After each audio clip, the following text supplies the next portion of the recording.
Hey, let's jump into our webinar today, Employee Engagement that Transcends Generations. This is going to be an interactive webinar, so I hope that I have you for the next hour and a half. Close your door, turn off all your stuff, put your phone on silent, and let's have a chat about employee engagement and about generations. Wanted to introduce myself in case you have not met me before. My name is Mattice Zundel. I'm the CEO and founder of Civility Partners. Civility Partners is an HR consulting firm focused on building positive work environments. Personally, I have a special interest in the topic of workplace bullying, and that's because long ago when I was the director of HR, I was dealing with a workplace bully. And this individual was just an uber excessive micromanager. He yelled a lot. He made life uncomfortable. And I experienced all of the problems he created for the organization as the director of HR. I dealt with a lot of turnover in his office or in his department. I spent a lot of time counseling employees of his. It was a very frustrating experience. And during that time, I started getting my master's degree and ended up writing a paper for one of my classes on the topic of workplace bullying. And while I was writing that paper over a decade ago, I became obsessed with the topic of workplace bullying. And once I got out of grad school, I ultimately founded Civility Partners and went on this mission to help resolve that problem for organizations.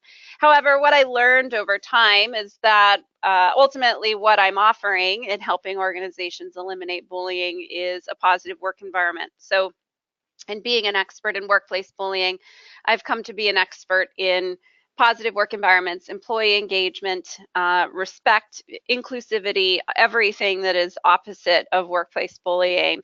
And so employee engagement is certainly a great way to mitigate risk for things like bullying or even harassment. If you have an engaged and happy workforce, certainly people are willing to protect that engagement and that happiness and that great culture and are more willing to step in and put a stop to negative behavior. So that's a little bit about me. And I also wanted to introduce my ladies, as I call my team. And I don't always introduce them, but I wanted to today because they really had a big hand in creating this webinar. So this whole thing about engagement that transcends generations actually started with Rebecca. Rebecca is my account manager. And she, both Carla and Rebecca are millennials. And Rebecca was at a networking event with me and observed the speaker kind of talking negatively about millennials and kind of joking about how frustrating they are. And I had told Rebecca and Carla kind of how they're perceived out there in the world, but I don't know that they had necessarily believed it until Rebecca saw for firsthand what kinds of things people say about her generation. And it really inspired her to dig deep into understanding the generational divides and looking for commonalities among them. And, you know, because we already focus on engagement here, she really kind of put it in that context. So Rebecca is the brain behind this presentation today, and Carla is my marketing assistant, and she's the one who makes us look good. So Carla has designed all of our slides and has designed a lot of the things that Civility Partners does. And if you get our emails, often they're written by her, and then I just sort of, you know, comb through them and add a little Catherine flair. But both of my ladies are hard workers, and I appreciate them both. And so I just wanted to introduce them and give them a little shout out. Civility Partners has had the opportunity to be published in quite a few places. I am a regular contributor to Forbes. I've been in NPR, USA Today. So we've had the opportunity to appear as experts in quite a few places. And we have worked with quite a few clients ranging, you know, running the gamut. So we've worked with Chevron all the way down to a little tiny bank in the middle of nowhere. We've worked with hospitals, universities, nonprofits, the military, a variety of different private organizations offering a variety of services. So that's just a little bit about us. So today we're going to talk about employee engagement, and we're going to kind of define employee engagement, and we'll talk about different generations. We'll debunk some myths around them and really look at millennials. particularly because that's where the focus seems to be these days. Everybody's trying to understand them. And then ultimately, we'll be talking about engagement strategies that transcend the generations. So before we jump in, just curious, what generations do we have on today? Go ahead and type in your generation. We've got some millennials. So far, I've only got millennials here. Some Gen Xers. We have a baby boomer and a millennial sitting in the same room, I assume. We got some Gen Xers, boomers, millennials. Okay, so we really run the gamut today, so that's pretty cool. So let's definitely have a conversation, because while I can certainly talk a little bit about each generation, you all are in different generations, so would love to hear from you as we go along. So let's just kick this off first by talking about employee engagement and what that means. Now, Gallup, who you probably know, Gallup really puts out the engagement statistics globally year after year. Gallup has their Q12, which is their employee engagement survey that they do, and it only has 12 questions. Gallup defines employee engagement as being involved in, enthusiastic about, and committed to the work and the workplace. So they're saying that if an employee is engaged, they are taking the initiative, they're involved in what the organization is doing, they're enthusiastic about being there, and they're also committed. I like to look at it a little bit differently. I think that employee engagement is really a profound connection to work, teammates, and the organization's mission. And so driving engagement is really about helping employees feel profoundly connected to everything happening around them at work. And they have to, of course, enjoy their teammates. They have to enjoy their tasks, see how their tasks are related to the mission, and ultimately really and truly believe in the mission. Employee engagement is really about a psychological contract that the employer and the employee make when the employee is brought on board. So employees take jobs assuming that they are going to be safe and healthy. And of course, every new employee who comes into your organization has high hopes of growth, being treated with respect, feeling like they matter and that they're valued. So there's all of these sort of unsaid things that your new hires expect when they come into the workplace. And while the employer has agreed to give a paycheck in exchange for work, there's so much more to it than that. So if you only focus on giving a paycheck in exchange for work tasks being completed, then you're missing a world of opportunities. People don't operate that way, right? We're emotional beings. We have feelings and desires and goals. So if an employer can tap into that human component of their employees, then they're going to be much better off. Employee engagement is ultimately about discretionary effort. So discretionary effort is this idea that, second by second, essentially, your employees and you have the choice as to how much effort they're going to put into something. So if I'm disengaged, then I may only put in minimal effort. I'll put in just the bare minimum to make sure things go, right? But if I'm really engaged in my workplace and my team, and I really believe in the mission of my organization, I'm going to give maximum discretionary effort much more often. Excuse me. One example is, I'm the owner of Civility Partners. So of course I put in maximum discretionary effort as often as I can, but I'm also human. I also experience burnout. I have a family at home.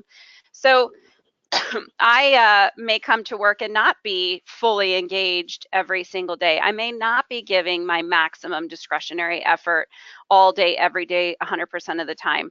But I sure as heck give quite a bit of my maximum discretionary effort because it's my company. But think about that. It's my company, and that's why I do that, right? I have a personal interest in seeing Civility Partners succeed. I'm the driver behind the paychecks around here. But if you have employees who don't necessarily care, it's easy to become disengaged. It's easy to get distracted. And so as employers, we have to be really focused on ensuring that we're giving employees opportunities to be engaged so that they can give maximum discretionary effort. And by the way, I think both of my employees do give, maximum discretionary effort as often as I do. And that's because we have a tight team and we're all working towards a really important goal. So there is a lot of research out there on the ROI of engagement, and engagement can be elusive, right? It's not really a line item. It's not a profit. It's not like earning a customer. But there is a lot of research. Here is just 4 of the research articles, but there are literally hundreds of them out there. So companies with a strong employer brand enjoy 50% cost per hire savings. So that comes from Glassdoor. They have done some research on this, and they can see that it actually takes a lot less resources to hire someone in if you have a positive employer brand, and that comes through employee engagement. Engaged employees outperform disengaged employees by 202%. That's because those engaged employees are giving maximum discretionary effort as often as possible. Scripps Health is a case study. They were focusing on building a culture of trust, and they saw an increased profitability of 62 million over 4 years because trust is certainly part of employee engagement. And engaged employees increase customer satisfaction levels by 80%. So engaged employees are interested in resolving customer issues and ensuring customers have good experiences. Contrast that, there's also hundreds, if not thousands, of research articles on the costs of a negative work environment. And it's certainly common sense that a negative work environment would drive down profits and revenue. But just to look at some things, the Canadian Safety Council found, for example, that employees who feel bullied at work spend more than half of their day talking about it. That's a lot of wasted time. So you're $60,000 employee who feels bullied, you're only getting $30,000 worth of work out of them, but you're paying them $60,000. That's expensive. Workers on the receiving end of incivility, 48% of them intentionally decrease their work effort, and that comes from Christine Porath. She's the incivility researching queen. She's got articles all over Harvard Business Review if you wanted to look at more of that. It's estimated that 13 billion is lost annually due to workplace bullying, and that's around the world. We lose money in reduced productivity, reduced customer service, reduced quality of work, having to redo work because there's mistakes, all that good stuff. And then workers at the receiving end of incivility also say that their commitment to the organization declines. So there's a lot of costs in a negative work environment. I'm just curious, has anyone online been able to quantify engagement at all in their own workplaces? Have you ever looked at how much it costs if you have a negative work environment, or have you ever had a situation where maybe you had an employee who was disengaged and you were able to see, what kinds of costs they were bringing? Just curious if anybody's ever done any kind of math inside their own organization around the ROI of engagement or the cost of disengagement or negative work environment. Someone wrote, I've always wondered, but I don't know where to start. That is a great point. You know what I would recommend you do? Open up a blank Excel sheet and just start figuring it out. So start brainstorming, what are the ways that you see disengagement costing you something, or what are the ways that you're seeing something like bullying cost something? So if you have 2 employees who are in conflict, for example, how much does that cost? Well, how much time is wasted between the 2 of them? How much time have you spent dealing with their conflict? And then you can figure out, here's what our hourly wages are based on our salaries. And so just right there, if 100 hours has been spent on that conflict, that's expensive. So you can take a look at that. Another example is a client that we just took on. They said that sometimes they have job openings for 18 months before they can fill a position. So if someone leaves, that's 18 months of that work not getting done. How much time does it cost to have other people do that position's work until that position is filled? So really, you can just start to figure it out by really and truly just opening up an Excel sheet and start doing kind of some math. Someone says they've calculated some money that they were losing. Curious to hear what kinds of things you were putting into that equation as you were calculating the money that you were losing. Let's see, another comment. We're a small company, but 100 commissioned sales and can see ups and downs when the burnout happens. Okay, so you can quantify burnout. Interesting, okay. I'm new to the company. I'm looking into employee engagement in the workplace because I feel there is a need for improvement. Okay, well, that's a good, I'm glad to hear it. Good point. I will say this around engagement. Understand that disengagement is a sign that something's wrong, but don't try to fix engagement necessarily. Don't necessarily make that the focus. Disengaged employees are a sign that something else is wrong. So for example, another one of our big clients that we just took on, they actually do extraordinarily well on the Q12 from Gallup, but they have a huge culture of gender discrimination. So disengaged employees are a sign of something else. Okay, this person who says that they were calculating how much money they were losing from a disengaged employee, they were able to look at events that didn't happen, and so the lost revenue from those events that didn't happen. Okay, that's a great way to calculate disengagement. Okay, so let's talk about the generations in the workplace. So we'll switch gears and then we'll bring engagement and generations all back together here.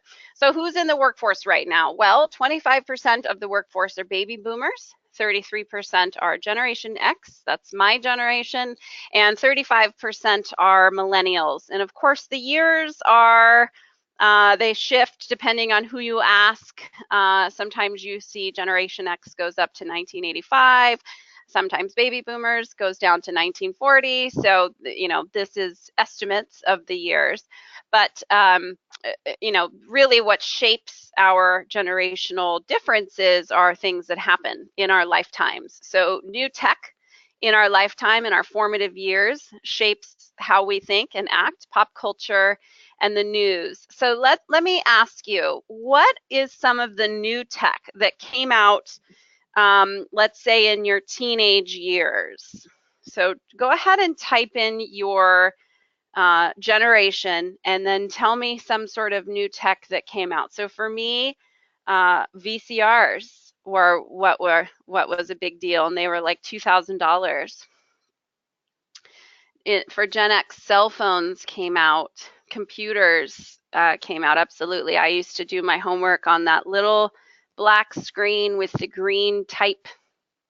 Walkmans, color TVs came out in this person's teen years. MySpace and cell phones, millennial cell phones. I shared a cell phone with my sister. Baby boomers, computer and calculators came out. Microwaves. Okay. CDs and thumb drives have come out in our lives. That's right. Google, MTV, tablets. I'm getting all kinds of good answers here. So now think for a second, how does all of this tech shape your life and way of thinking? How does a Walkman, if you're a Gen X, how does a Walkman, you know, change your thinking a little bit? How does that formulate your mentality? If you had the internet, if the internet was if the internet was invented and you only started using it when you were 50, how is that changing you versus if you're a millennial who grew up with the internet? Okay, so someone says Google helps you think less but ask more. Okay. So let's take a stab at this. So millennials grew up with the internet. The rest of us did not have the internet for a long time, and it became something that we had access to eventually, but we did not grow up with it, right? Versus millennials who grew up with the internet. So that is technology that millennials had access to. How might that adjust a millennial's mentality or way of thinking? Let's see. The learning curves are a lot quicker, right? We have more coming at us. We don't have to wait for information. As a business, we need to keep up with the newest, latest, greatest, but we don't have any extra relaxing time. That's right. we have to make a personal choice if we're going to disengage from work. Otherwise, we'll check our email right before bed. We're never in the state of an unknown. We always have access to knowledge. Having Siri saves time. Okay. Uber, Google, we're always looking for shortcuts. Okay. Yeah, so over time, things have gotten quicker and quicker and quicker and more mobile. We went from giant speakers and radios to having a Walkman, us Gen Xers. And so, you know, we moved from a place where everything had to be stationary, where now we could be a little bit more on the go because we had music available to us that was pretty easy. And since then, now we've moved to cell phones, right, where we have music all the time on this little tiny device that's so light. So things have gotten faster and faster and faster. Okay, what about pop culture? Pop culture is another big thing that shapes who we are. So someone had said MTV, for example. How does MTV shape you a little bit? Those of you that grew up watching MTV when it actually had music videos on it. Or what other things happened in your teen years in pop culture that affects you? YouTube, for sure. So again, more access to information.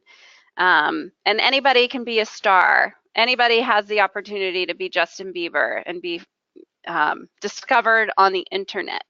Texting makes our ability to stay in touch with people a lot easier. Reality TV is something that's kind of newer. It seems like everything's reality TV these days. Visual images became more powerful. That's a great point. So we have become, seems maybe much more visual than we used to be because we have access to videos. In fact, I've read some research that millennials expect things to be visual and in images and in video. The Vietnam War and peace marches. All right, Sandra, so tell us about how things like the Vietnam War and the peace marches have shaped you. So I'm just trying to help us all get at, you know, who we are and why we are the way we are as different generations. So how these things that you've all listed, YouTube, texting, reality TV, how have these things shaped you? Dig deep. How have these things shaped you? So they've made us more aware of the world around us. Okay. Someone typed in 9/11. That's certainly a news item and part of something we've all gone through. How does something like that shape how you think and who you are?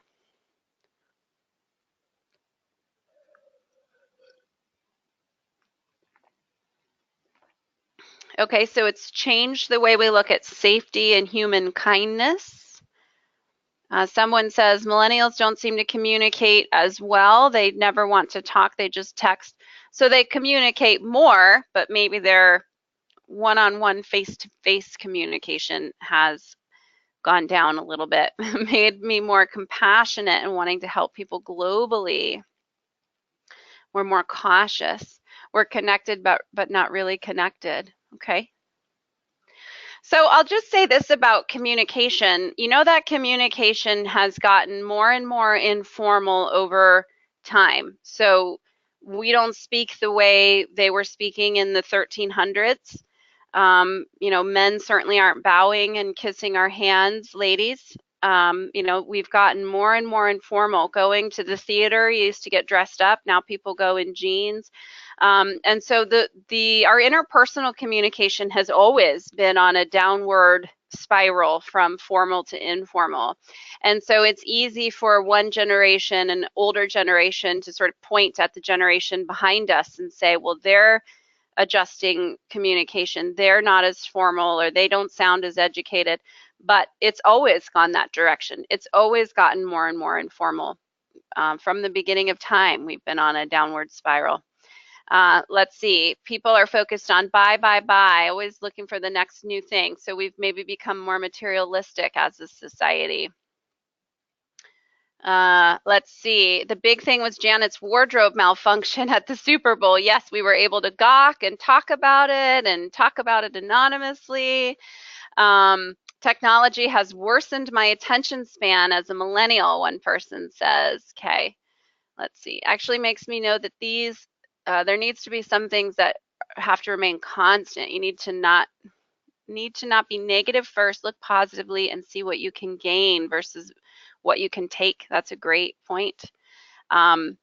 Okay, so yeah, so bottom line is that with technology and our access to the world, you know, the world is getting more and more flat because of the internet. I feel like there's a hint of internet in everyone's comments here. We have less of an attention span because you can Google something and then change what you're searching for in an instant, right? And the news, of course, shapes us as well. So some of us were in Vietnam era, some of us were in 9/11 era, some of us have been in more recent, you know, news happening. So we, you know, these things, these events happening around us really shape who we are. So let's kind of look at some of these different generations. So baby boomers tend to be very ambitious, they're very loyal, and they're more focused on work. And ultimately, a lot of that comes from being shaped by parents who lived through the Great Depression. So they watched their parents work hard, their parents had to overcome big challenges. I don't know about you, but my parents would rinse out plastic bags and reuse them versus just throwing them away. So they are very focused on, you know, if you work hard, you can be successful. And that's because they saw their parents doing that through the Great Depression and having to overcome these big challenges. With Generation X, they're really focused on work-life balance, and they're more independent and self-reliant and more kind of entrepreneurial. In fact, 55% of startups are founded by Generation X. So they really, and then the other 45% are either baby boomers or millennials. The reason that Generation X tends to be so independent and entrepreneurial is that they watched their hardworking parents burn out. They spent a lot of time alone as kids, so you know the TV was something that was much more accessible. It was color. They had big TVs. It was easy for a parent to, you know, you have parents who are both working and they're both working very hard, and it's easy to stick their kid in front of the television or send them outside. And so Generation X was really kind of the latchkey kid generation. Then we have millennials. So the word millennials actually was coined to really exemplify that there's a real difference or real divide between Generation X and Y. So it seems that we've really decided Generation X and Y are so different that we don't want them to be related in any way, shape, or form. Millennials also have some other nicknames. The trophy generation, which refers to this whole thing that with millennials growing up, we kind of got to this place of everybody gets a reward for participation, and we didn't want to hurt anybody's feelings, so weren't doing first place. We also have the look at me generation, another term which refers to the idea that people seem to think that millennials are pretty self-centered, and the lazy generation, which refers to the fact that people tend to think millennials are pretty lazy and entitled, that they don't have to work hard to get anything. I'm just curious, so for those, and these are all, of course, sort of rude stereotypes, and we're going to talk through them. I'm just curious, if you're a millennial, what are your thoughts on these things? And if you're a Gen X or a baby boomer, what are your thoughts on these things? Do you feel like these are, and my question to everyone, every generation is, do you feel like these are accurate or not? How do you feel about these kinds of thoughts that we have about millennials as a society? Someone says, most of my employees are millennials and they're far from lazy. I agree. Someone put, parents are the ones handing out the trophies and helicopter parenting. So strange that the kids are getting the blame. That's right. We're all shaped by our parents who, you know, the generation before us is the one who shaped. I have a millennial who says, we didn't ask for the trophies. Okay.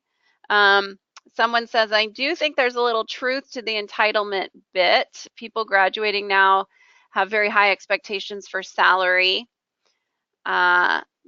Lots of people saying, I think parents are to blame. Someone else says, I find this to be unfair.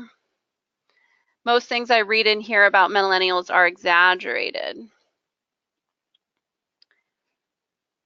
Let's see. The internet has made the workforce so much more competitive. We are competing with people all over the world. It motivates millennials to do and be better. Okay, so this person says, I'm a baby boomer. Millennials think they can be the president of the firm their first day of work, but maybe they just need a reality check. Okay, so it's comments like that where we need to talk through them, because we have a lot of people saying, I have millennials as employees and they're hard workers. That's my experience with my 2 millennial employees. Um, I think millennials are looking for acknowledgement, but I don't think they're necessarily looking to be, at the top of the corporation within their first couple weeks. These kinds of conversations are good for us to have, but they can also be dangerous, right? So I used to teach college, and my 2 employees, Carla and Rebecca, know that one of the reasons I really had to quit is that I couldn't stand some of the questions that I was getting. So these millennials were driving me bonkers by demanding grades, demanding A's. If they didn't like my response, they would threaten to go and see the dean, and I would always email back and say, well, make sure you bring your assignments with you in the syllabus so you can show them, where you missed and why you got the grade that you got. And so, these are hard. Just curious about your thoughts on stereotypes. So here I have these, these students were driving me bonkers, so much so that I didn't want to teach them anymore. But then I have experiences with my staff that are wildly different. So in the end, we can't necessarily stereotype, but it's also useful to kind of understand why each generation is the way they are. Let's see. Millennials think they're supposed to make a ton of money soon after they're hired. They have high expectations. However, they are hard workers and can get things done quicker than Gen X and baby boomers. So your comment that they're supposed to make a ton of money, that may go back to, if they're from this kind of trophy generation where they were being rewarded, perhaps they're kind of looking for that acknowledgement right out of the gate because of the fact that they were being helicopter parented. I don't know. What do you millennials think? Do you millennials on the call? Let's have a conversation. Do you millennials on the call feel like you're entitled to making a lot of money? Someone says they need money for student loans. That's right. I need money for student loans too. They believe in themselves more than prior generations, which is a good thing. That's a good point. I like that. So we can't blame them for believing in themselves and being confident. Someone says, I think everyone should be compensated fairly. That's right. Someone else says, I have the desire to earn enough for the lifestyle I want. And I'm assuming, Jessica, that you're a millennial, and I agree with you. I, too, in Gen X would like to earn enough for the lifestyle that I want. Let's see. Everyone should be compensated for the value they bring. That's okay. That's right. They believe in themselves because their parents taught them to. Millennials have access to more information about similar positions and what others are making. Yeah, so there may be this, there's a lot happening here, right? So if we're keeping it in the context of pay, millennials have the ability to really research high and low what other people make. However, if they're straight out of college, they might be looking at a salary range, for the entire American workforce for that position, maybe without realizing about the experience that goes into it. I'm not sure. I think we want to be compensated, but we also don't want it to be handed to us. We plan to work hard for the money. I think there's an 80s song about working hard for the money. The cost of living is a lot higher. Yeah, one thing I do know about millennials is that they really want to be a part of something bigger, and then they want to be fairly rewarded for the part that they play in that something bigger. So I think it's easy for us to get frustrated and say, well, that's not fair. I only made $8 an hour when I got out of college, and now millennials, they want to be making $120,000 a year when they get out of college, and that's not fair.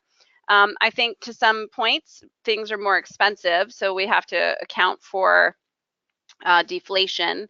But if millennials grew up in this world of being told that they're great, they have a lot of self-confidence, then they're going to ask for money that they think they're worth. And I don't know that we can be angry at them, right? Other perceptions around millennials is that they're maybe impatient and disloyal. And let's talk about these stereotypes. So again, millennials grew up with the internet. They grew up with cell phones. Those of us prior to millennials, I would spend my whole day out and about, and I could only hear voicemails when I came home and listen to my answering machine. And millennials and all of us now have access to our messages right away. If you want to know something, you can just look it up on your phone while you're standing in line at Starbucks, versus before the internet, we had to maybe wait till we got home to read the encyclopedia or get to the library.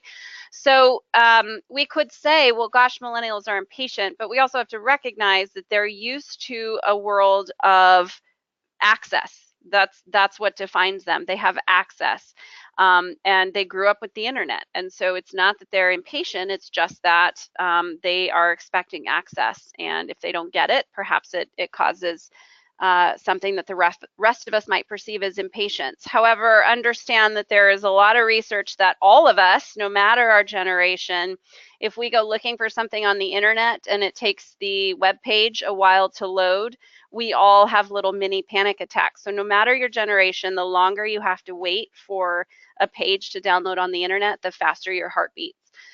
So we've all come to that a little bit. And in terms of this whole idea that maybe they're disloyal, millennials are looking to be in an organization where they bring value and where they can help change the world and where they feel valued. So it's not that they're disloyal per se. I think that's a harsh word. I think millennials are looking to make a difference. And if they feel like they're not able to make a difference, they'll go somewhere else where they can make a difference. So I think if we tweak it a little bit, we can say, if you say disloyal, that sounds bad. But if you say, well, they're just looking to be in a place where they're happy, what's wrong with that, right? And maybe that's a lesson we can all learn.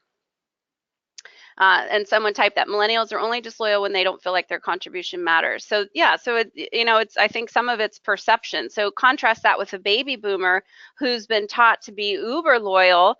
Baby boomers grew up in an era where you work at the same job for years and years and years, and then you retire with a pension, right?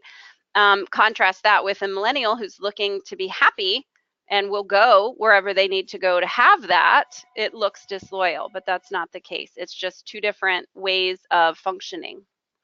Unfortunately for millennials, they do get a lot of really bad rap. So this is from Rebecca. Actually, she found this on her Google when she was just doing research on millennials, and this is what comes up in the Google search. So apparently, Google is recognizing that there's a lot of negative searches around millennials. And actually, I want to comment. Someone, Yolanda, great point. Yolanda just typed in, I don't think that millennials are disloyal. Companies are not loyal to their employees. Let's talk about that for a second. That's a great point. So we here at Civility Partners, who are focused on helping organizations create positive work environments, of course, we get the call when there's a really negative work environment.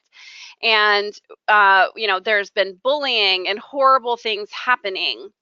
And it's been allowed to go on. And the only reason we've gotten the call is that something hit the fan, right? They had a hostile work environment complaint, or somebody wrote a blog post about how awful they are.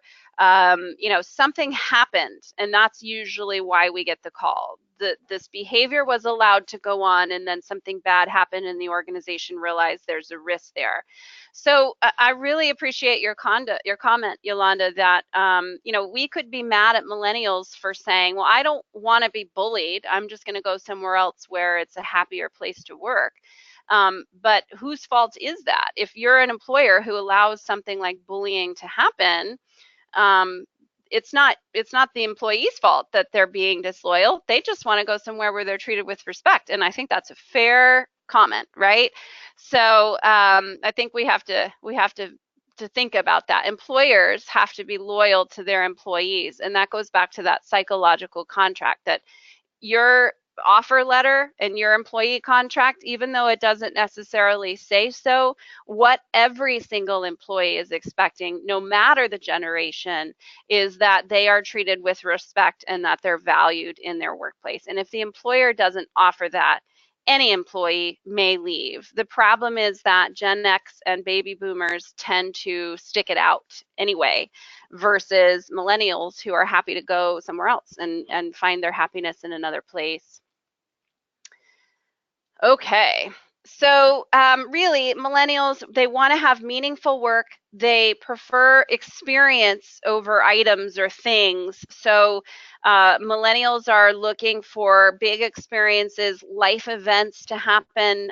You know, for example, millennials have grown up with the internet and can see the world in their computer screen, so they're going to be more interested in getting to see the world in person than perhaps previous generations. I was on a panel about employee engagement, actually, with there was a Twitter HR representative, a LinkedIn HR representative, an HSBC bank representative, but the LinkedIn representative kept talking about that you have to create an onboarding experience. It feels like a VIP experience versus giving new hires a basket of tchotchkes, you know. So I just found that interesting that really was coming out in her tips for things to do to build engagement. It was all around creating a VIP experience. Because of the internet, millennials seek immediate and constant feedback. Again, they have been receiving constant feedback immediately on the internet their entire life. So they're looking for it in their business world as well.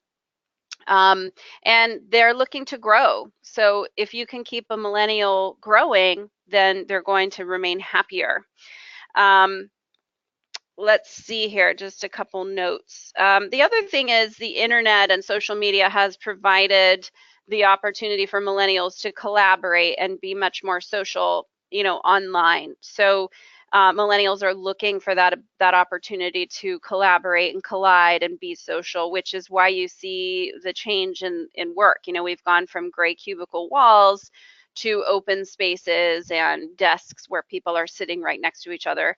And actually see that in the airport a lot too. I don't know how many of you travel, but I travel quite a bit for business here.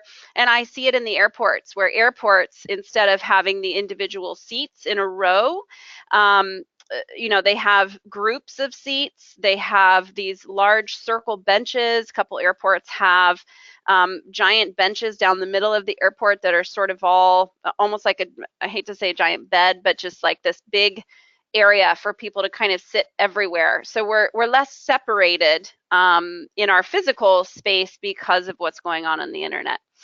And someone typed, isn't this what all employees want, not just millennials? Are you speaking about kind of collaborating and being social? Clarify for me. Let's see, what other comments do we have? I know many millennials who have left a higher paying job because they hated their job. And so they went to a lower paying job because they're happy there. So that's a great point.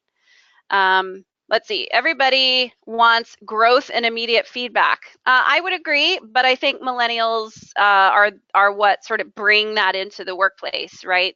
Immediate feedback has become much more how we're operating these days with our performance management systems, for example. But I think it's millennials that have really sort of forced the hand on that because they are really looking for that more so than previous generations. And indeed, everybody, I think, wants meaningful work. So what can we do? Great segue. Thanks for your comment. And the answer is that we can focus on employee engagement for all of our employees. We have to think about, just like any diversity initiative, you have to think about your generations as part of your D&I, things. All cultures need something different. Some cultures want public praise, others do not. And same for generations, right? The generations, ultimately, we can sort of stereotype them and put them into buckets, but in the end, we all want to be engaged at work. We all want to feel like we bring value. It's basic human need to feel accepted into a social group. That's a bottom line basic human need that we all have, no matter our generation. And so a really great rule to follow is to treat others the way that they want to be treated. The golden rule is treat others the way you would want to be treated. But not everybody wants to be treated just like you. I love my public praise. I'm a ham, but not everybody wants public praise, right? So you have to be thinking about things like that. How do people want to be treated? And you have to treat them in that way. And that means that you have to collaborate with your employees. It means you have to have conversations with them. So you have to ask your employees, how do you want to be rewarded? If I was going to praise you, what would be your ideal situation? And so you're treating your employees the way that they want to be treated, and that's how you're going to keep them happy and engaged. So again, it's useful to kind of look at buckets, but in the end, we just have to treat each person the way that that person wants to be treated. And not every boomer, not every Gen X, and not every millennial is going to want these things on my slide. But for the most part, boomers are really looking for informal conversations, and they want to have relationships and business connections. They want to have that intertwined. And stop me if you are a baby boomer and feel like that's incorrect, or if you have something to add. In fact, let me ask you, those baby boomers on the call today, how do you want to be communicated with? Let's see if your answers are all the same.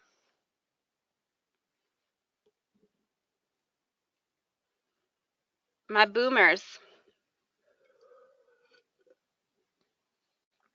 Straightforward. And I'm with you. I'm a Gen X, but I prefer straightforward as well. We got another straightforward. Any other comments? Face-to-face or by telephone, so you prefer the actual communication. Fair enough. Okay, Gen X also is looking for straightforward, and are looking for emails or voicemails that are sort of like, here's exactly what I need, right? Versus millennials are looking for text messages or face-to-face. Lots of research on millennials and phones. Millennials are not fans of using the telephone.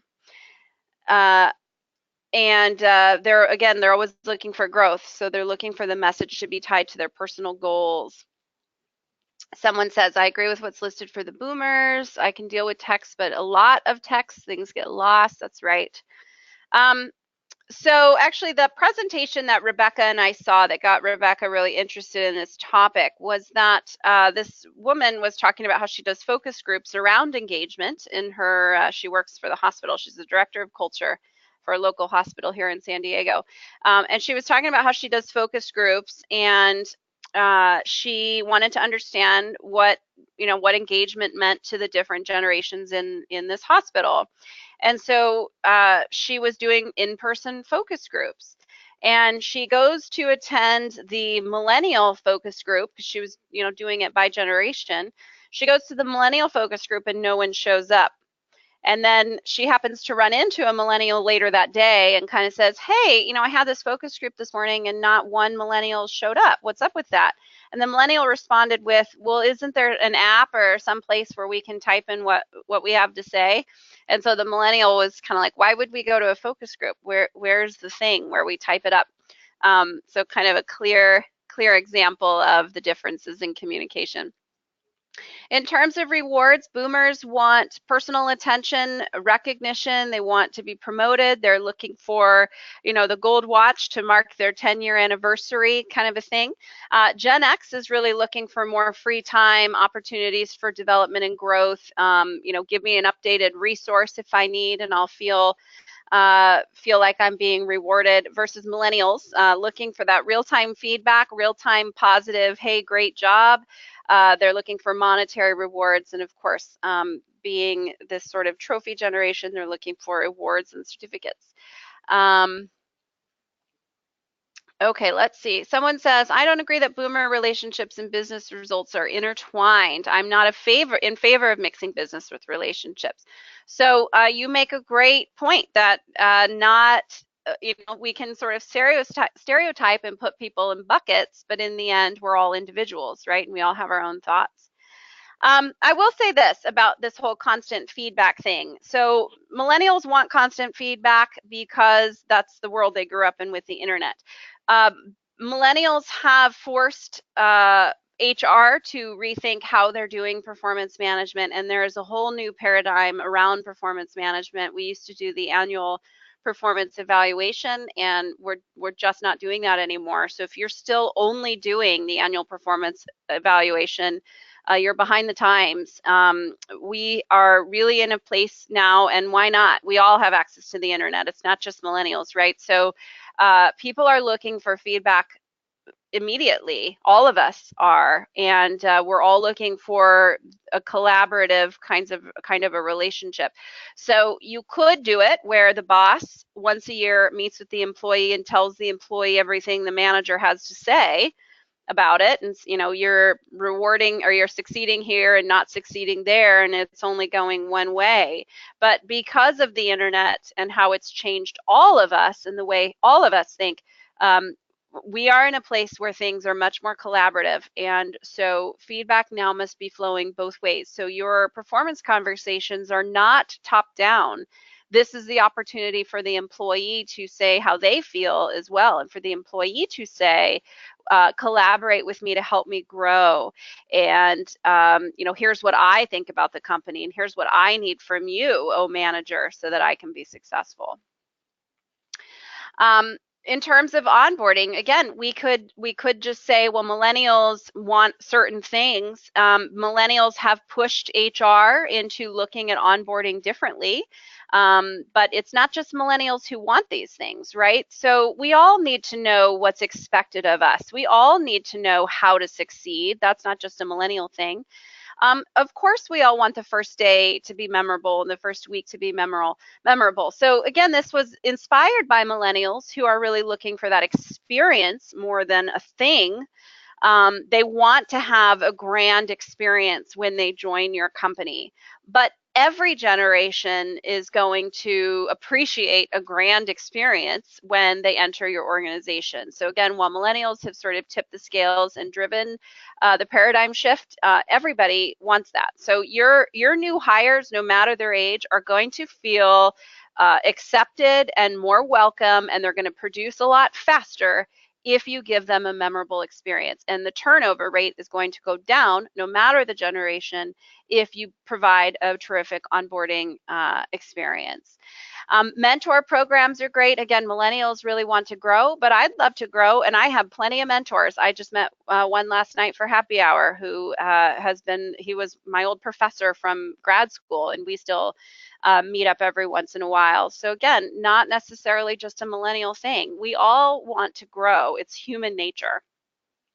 And you can use social media in your onboarding. You can use social media to introduce your new employee to your customers. If you have a company Facebook account, for example, there's a ton of internal social media types of apps so that you can keep things internal if you so desire.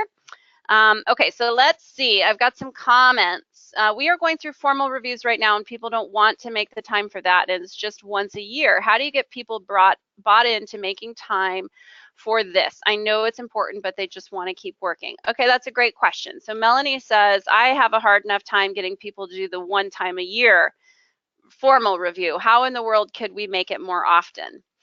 Here's the thing, that one-time formal review it's not that people just don't have time for it, it's that they don't want to do it. It's not a fun experience to be told, here's how you've been performing all year. Employees don't want to have that conversation. And in my over a decade of doing this, I've never met a manager who enjoyed that conversation either. A manager doesn't want to sit down and go over all of the horrible things that an employee has done over the last year. They can't remember all of the things that happened 8 months ago that they wanted to talk about, right? So people are maybe using that as an excuse that they don't have time, but it's really that when you talk about that annual performance review, they're all gulping and going, I really don't want to have this conversation.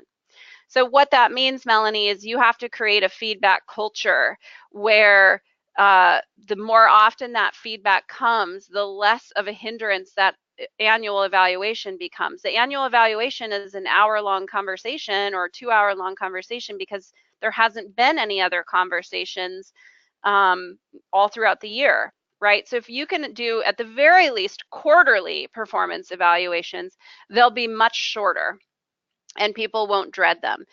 Again, they have to be collaborative. So managers don't want to have the conversation because they don't want to lay out all the things the employee did wrong. An employee doesn't want to have the conversation because they don't want to hear about all the things they did wrong. If you make quarterly collaborative performance conversations, then people are more likely to be interested in having them because now it's about the employee's success. So Melanie, it's not just that time, it's a paradigm shift in how you talk about performance conversations and feedback. And then I've got a few other pieces of advice for you that from some of our attendees. Make it simple and quick. It doesn't have to be long. You could do weekly meetings with feedback. Yeah, I mean, you could do weekly one-on-ones, and sometimes the one-on-ones are a minute and sometimes they're half an hour, depending on what's going on.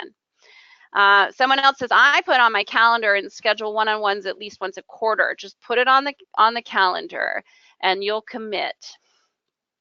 Someone says, get your employees used to giving more positive feedback. Someone says, journaling throughout the year, giving quarterly feedback and making it an interactive conversations on both ends make it easier.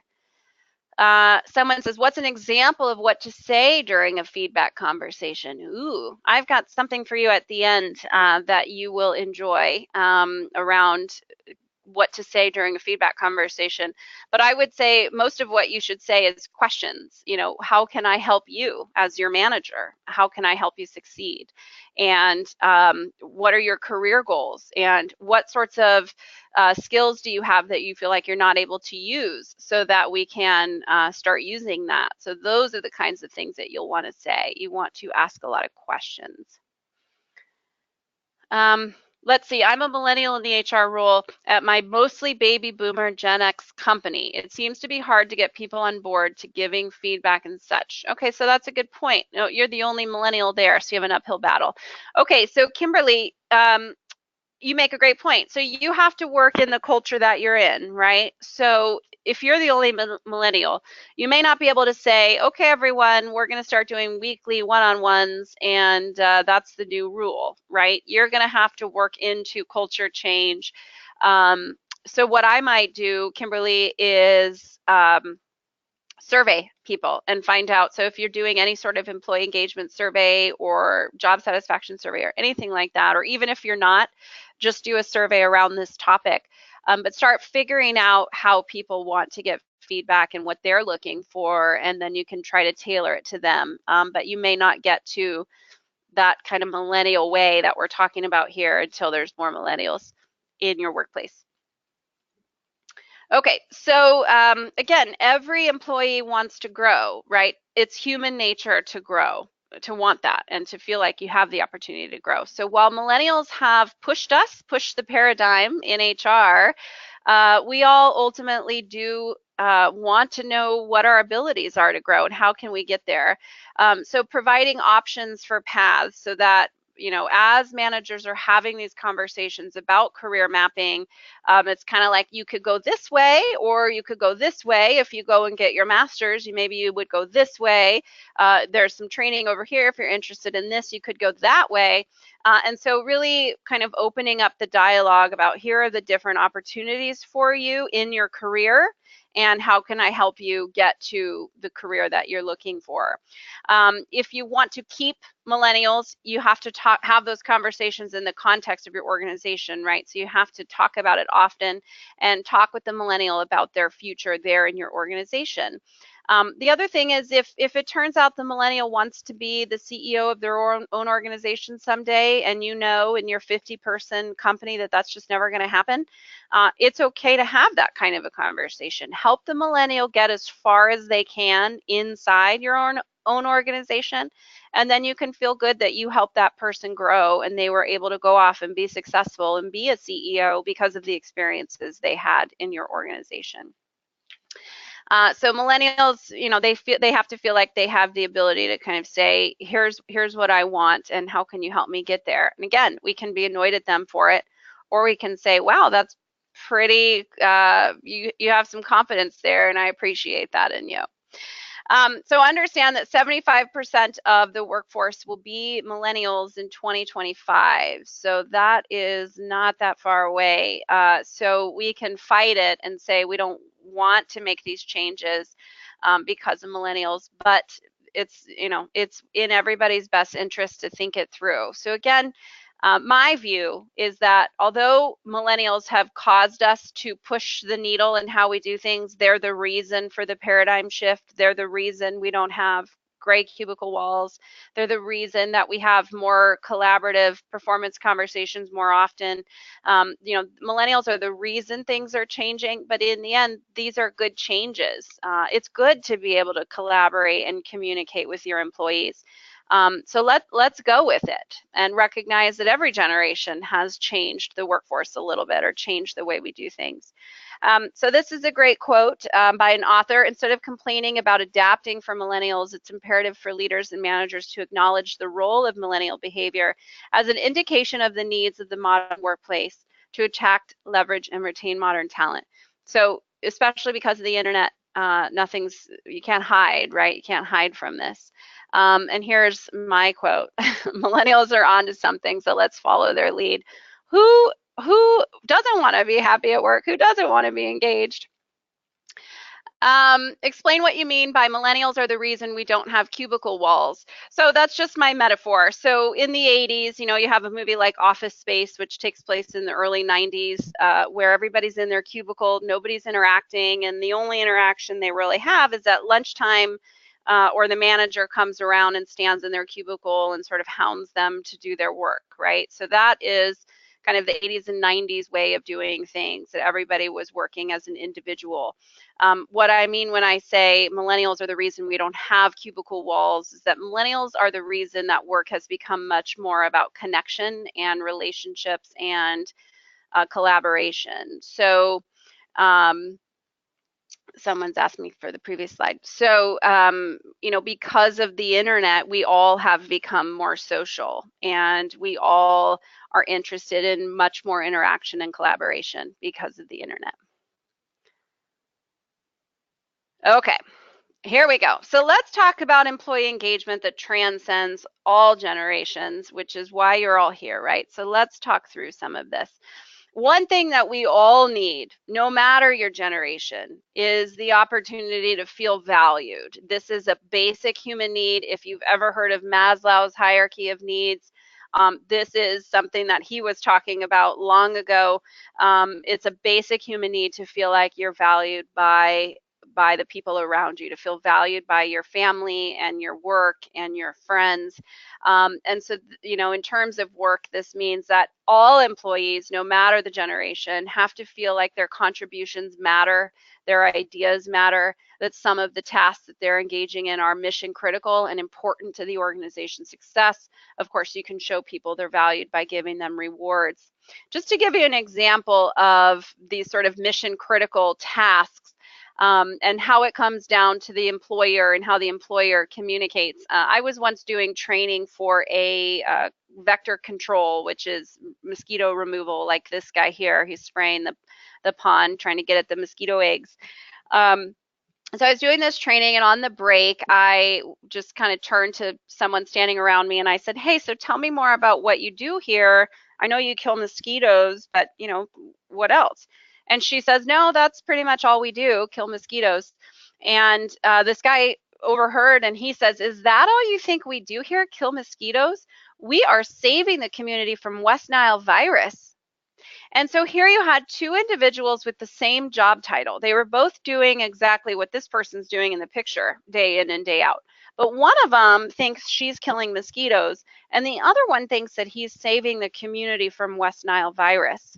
So this is an opportunity or an example of how the employer plays a role in making employees engaged and interested in giving that discretionary effort, right? So the employee who thinks he's saving the community from West Nile virus, he's giving maximum discretionary effort much more often than the other lady who's killing mosquitoes because he believes in what he's doing. And so you have to think about things like that. How can you as an employer impart that sort of a feeling on your employees where no matter what they're doing, they understand that it is mission critical? And that's how, or one way, you're going to help them feel valued.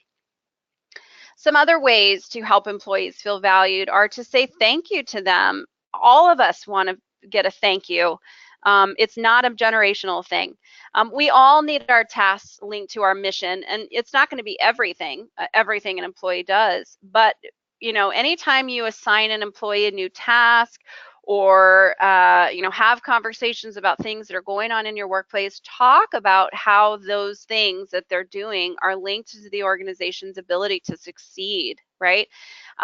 Take in your employee ideas and listen to them, and then implement some of them. Again, every generation wants to feel valued. Every generation wants to feel like they're heard and their ideas matter. And reward and acknowledge often. So it's not just millennials, we call them the trophy generation, but they're not the only ones who want to be acknowledged. We all need that. And I can tell you, I do a training exercise in pretty much every training that I've ever done in any organization. I always close with this training exercise because it's so good. It's my number one use it all the time exercise.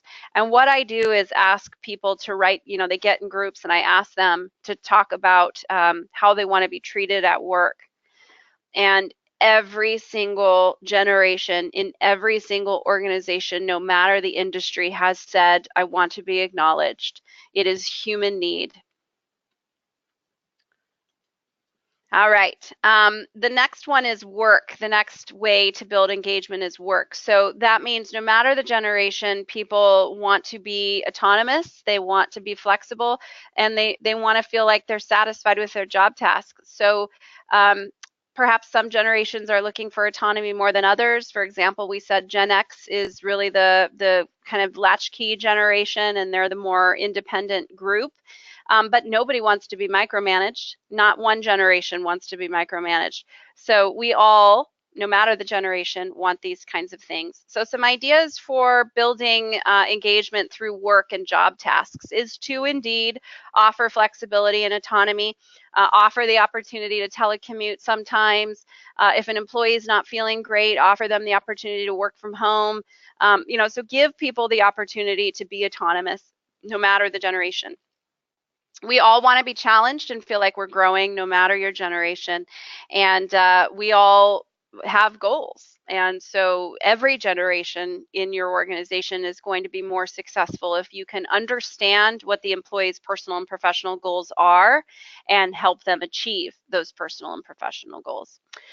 This is from the Harvard Business Review. They actually had an entire, I almost said episode, an entire magazine or issue that was devoted to happy employees. And so there was a ton of research in that particular issue, and so I pulled this from that issue.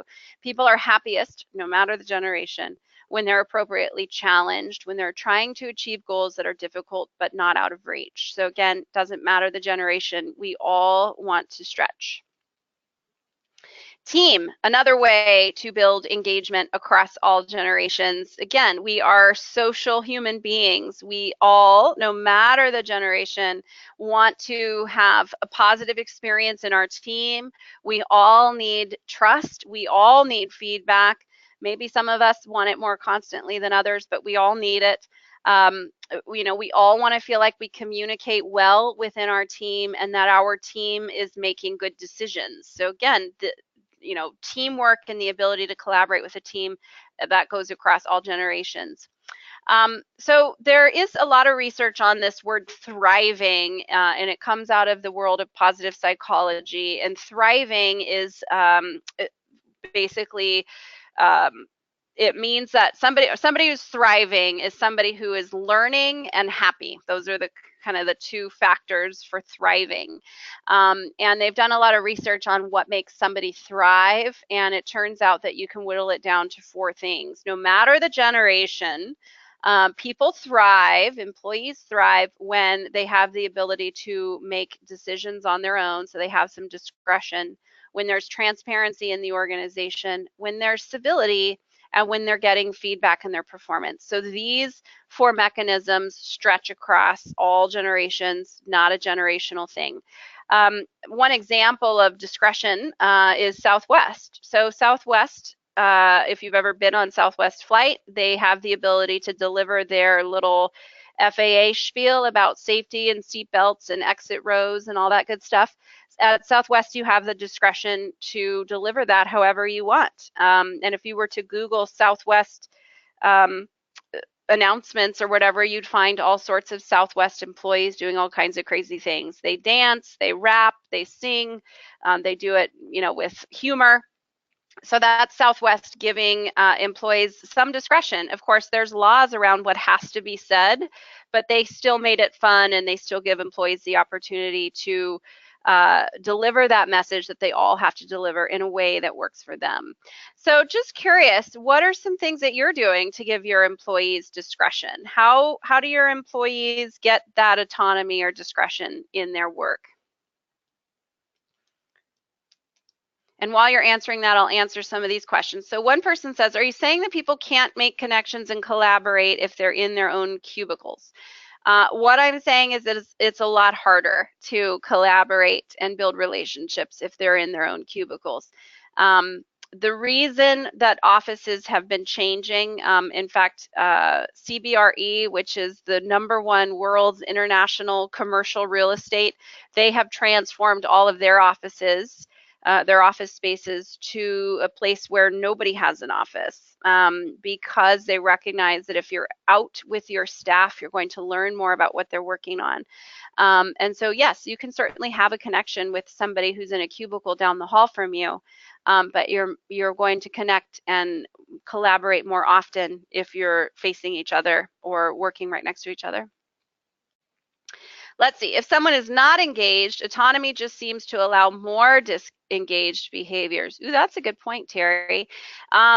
Agreed. If someone's not engaged and you're providing a bunch of autonomy, then they may continue to go down a path of more autonomy than you'd like for them to have. So you could then say, well, I got to micromanage this person because they have too much autonomy. Or you could say, well, why are they disengaged and how can I adjust that so that they can have the opportunity to be autonomous? Let's see. So in answer to my question around giving your employees some discretion, one person says they're creating work groups to develop better workforce practices. Ooh, I like that.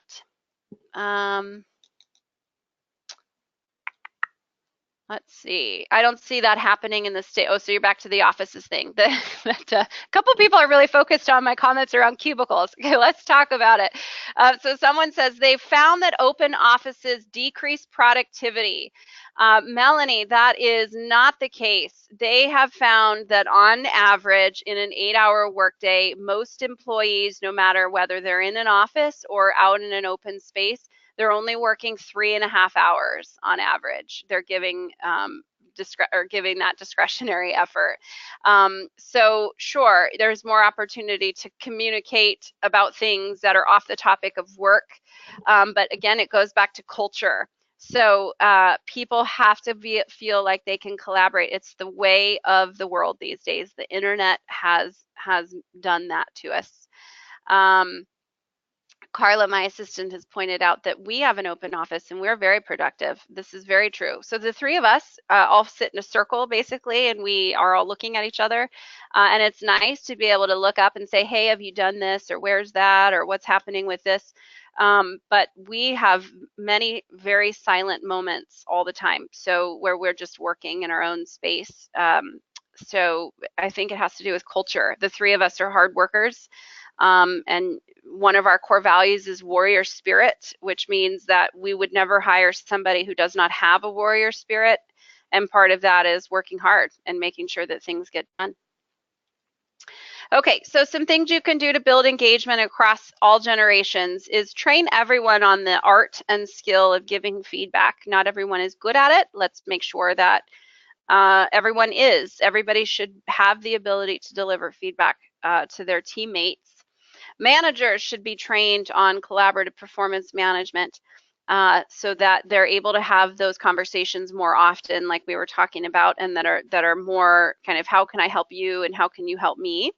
And then do something crazy with your onboarding. You know, create an experience no matter the generation.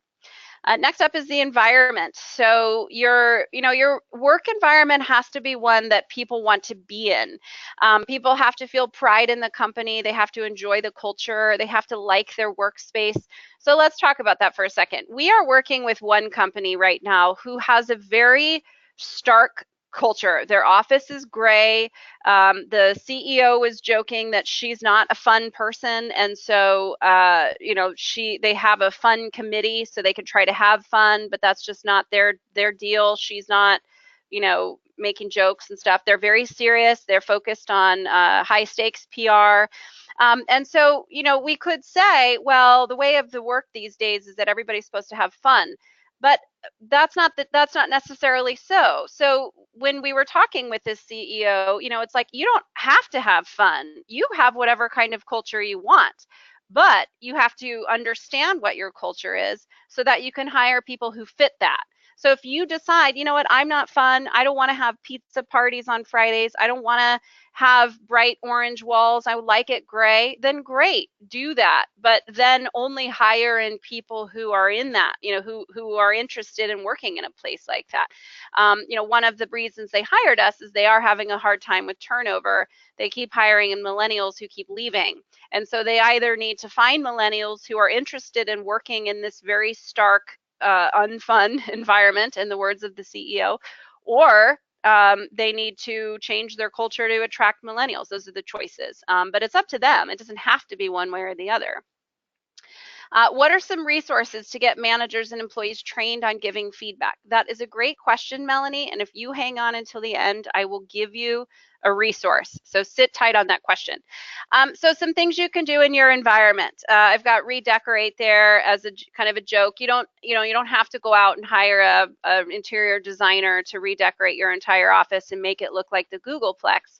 But what I am saying is consider, is there a way to make your workplace more exciting? And my big joke is that nobody gets excited by taupe. So if you have a bunch of taupe walls and nothing's very colorful, it's hard for people to be excited about that. So what are some things that you can do in your work environment to create more excitement about it? Some examples: one of my clients, they have an empty office and they've turned it into a lounge. They work with foster kids. They have a pretty tough job every single day. So they've created kind of a serenity room so people can go in there and close the door and listen to waterfall music for a couple minutes. So, doing things like that to sort of show employees that you care about their well-being and their culture and the culture of your organization. Again, create opportunities for people to interact. So to my attendees there who were sort of saying, we're going to keep our cubicles, great, do that. If you're in government and you feel like that's how it has to be, do that. But you still have to create opportunities for people to talk to each other. It's just the way of the world. We're much more social than we used to be because of the internet. Talk about your core values often. Make sure that your employees understand the core values and how to live them. And if you're not sure where to start, one thing you could do is create a culture committee. So get some people together who are interested in the culture in your organization and have them come up with some ideas. You know, get them to agree to come in on a Saturday for an hour and paint one of your walls or come up with a logo for your core values. Okay, so a couple more ideas for building engagement across the generations. Leadership, of course, no matter your generation, we all have to trust our leaders. We all have to feel like our leaders are providing us, with the resources we need and are making good decisions for us. Just to give you a quick example of how leaders can really ruin engagement, this happened to a friend of mine.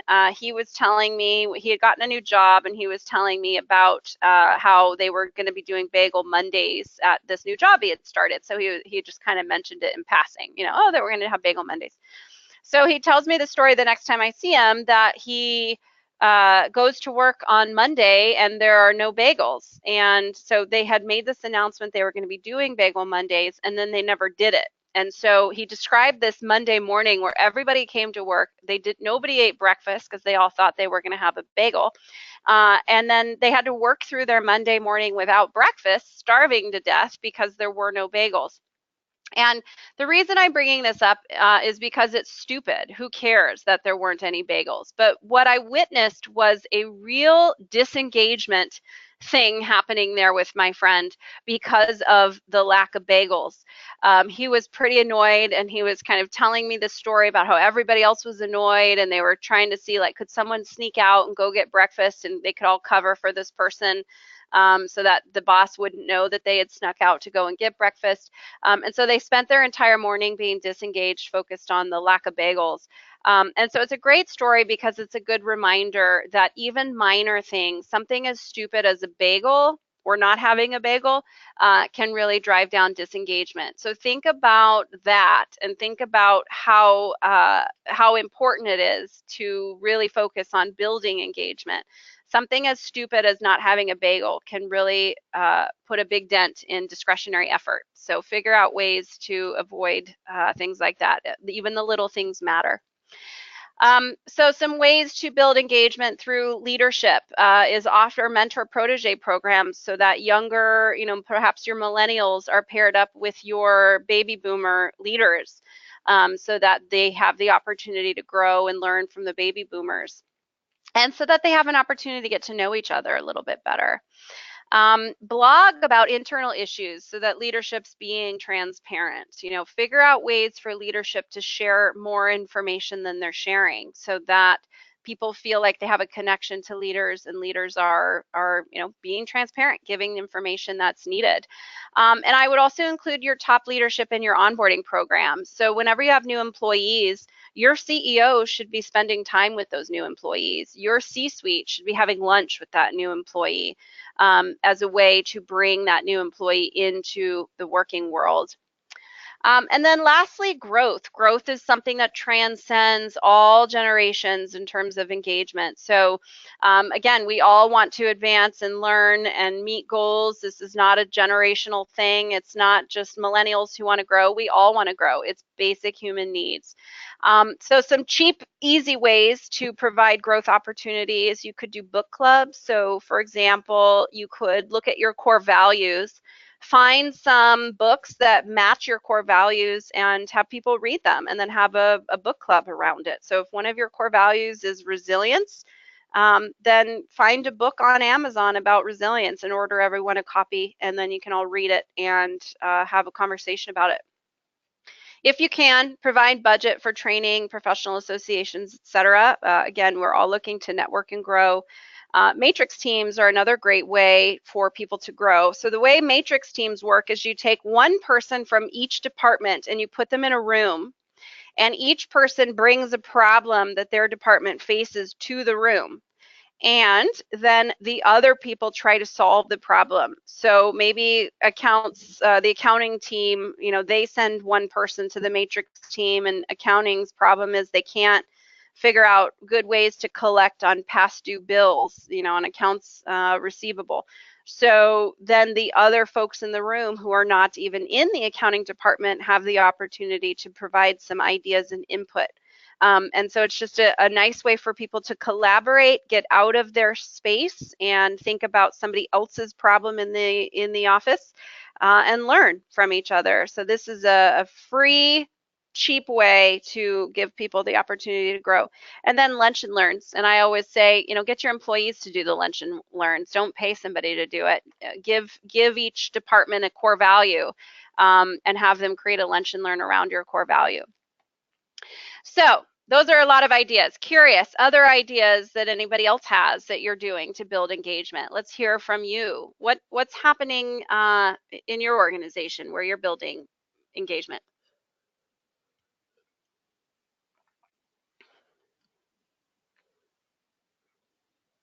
What are you guys doing to build engagement?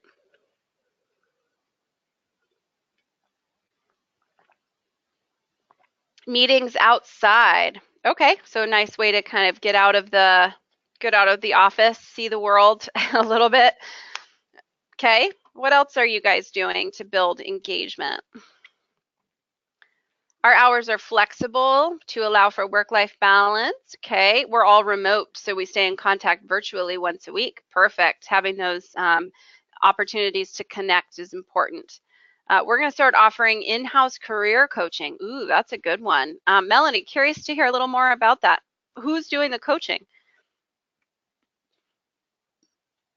And while she's typing, what other ideas? Oh, Melanie's doing the coaching. All right, good deal. We have a Fanatics team, fun, F-U-N, Fun Addicts team, and each month we all bring employees together and eat or celebrate a holiday. We do Jeans Day each month, which is huge. That's great.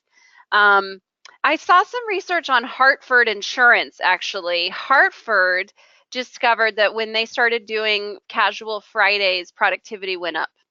They found a correlation between Casual Fridays and productivity. So there is something to that.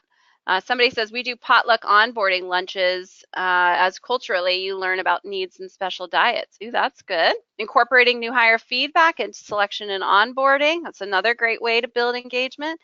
Scheduling one-on-ones with the team regularly to stay in personal contact. Great. Family barbecues each summer. Great. Getting together in person once a month for team meeting or retreat. Great. Weekly lunches. Watching TED Talks as a team. I like it. So these are all great ideas that you can borrow from each other. I did want to share this quote with you. It's easier to act your way into a new way of thinking than it is to think your way into a new way of acting. This comes from a book called The Great Workplace, and it's written by Burchell and Robin, who are the two masterminds behind the Fortune 100 Best Place to Work list that comes out every year. And so they've written a couple books about what they see as constants in these great places to work, places that they choose. So one of those books is The Great Workplace. I like this quote because I think a lot of times on webinars like this, it's easy to walk away and say, okay, I got some ideas, but not necessarily do anything with them, because of course, as soon as you close out the webinar, you're going to go into doing other tasks of the day. But I'd like to encourage you to take some action with the things that you've learned today. So the bottom line is, although the generations have maybe some signifiers that make them a little bit different, as I mentioned through those 6 items around engagement, in the end, no matter your generation, no matter what generations you have in your workforce, everybody wants to grow, everybody wants to learn, everybody wants to feel valued, everyone wants to enjoy the team that they work with. And so really, I would recommend focusing your engagement efforts on those kind of bigger level pictures, and helping your entire workforce build an inclusive culture. So what we wanted to offer you, and Melanie, this speaks to your question, you were looking for resources. We have created something that we're calling Engagement in a Box, and it is essentially a digital toolbox filled with over 50 downloadable checklists, forms, articles, PowerPoint slides, so you can do training, so that you can easily create a culture of engagement inside your own workforce there. And we're going to be charging $147 for this, but we're going to give you a discount. So sit tight while I just kind of want to go over what's in the engagement in a box. So literally, you will have an engagement survey that you can type into a free SurveyMonkey account and give to your employees. There's a communication plan in there so that you can maximize survey participation and ensure you get everything that you need to build engagement. There's a plan, template for your strategic plan. I put some training slides in there for you so that you could, as HR, have a training program for your managers around building engagement in their teams. We've got job aids, onboarding checklists, scripts for performance conversations. For example, we have 19 questions to ask in your one-on-ones. We have ideas for how to build a wellness program for work-life balance. We've got ideas for how to build a suggestion program with your employees. So we have all kinds of good stuff in there, and we took all of these resources that I've created over the years, over a decade of doing this, helping employees or employers build engagement. We took a lot of these resources and we added to it, and we just decided that this is something that other people should have access to. So while we're going to be charging something more, we're going to charge you $97 if you're interested, and that's because you guys are in my Ride or Die group, right? You guys are on my e-newsletters, you come to my webinar, so I wanted to offer this to you at a discount.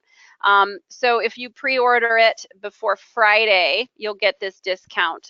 So it's $97 for a whole lot of HR goodness. And those are Carla's words. I love the way Carla writes. So $97 for, there are currently 51 tools in there, but we certainly intend to add to it. And we say pre-order because we are still working on it. We're still wanting to make sure that it's tweaked and that it's perfect and ready for you to just take and download and use.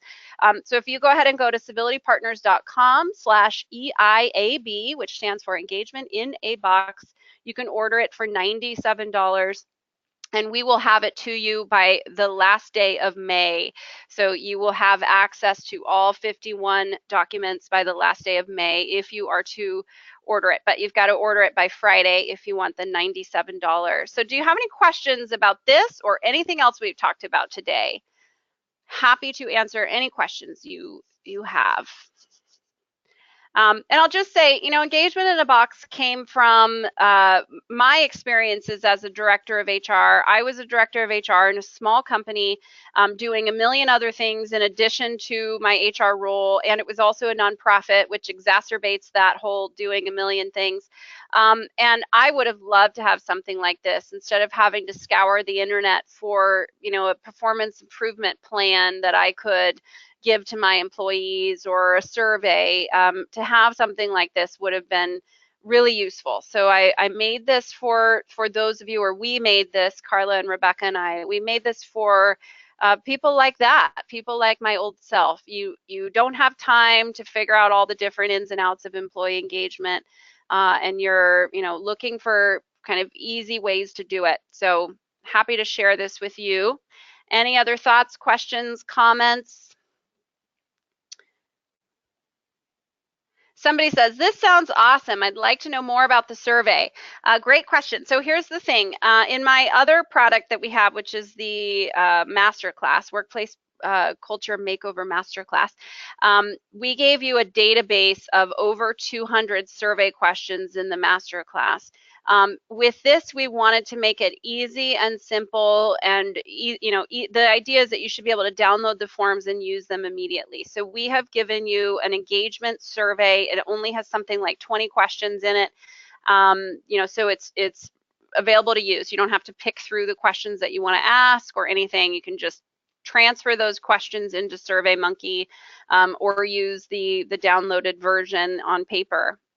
So that's the question. Does that make sense? Any other questions on the survey?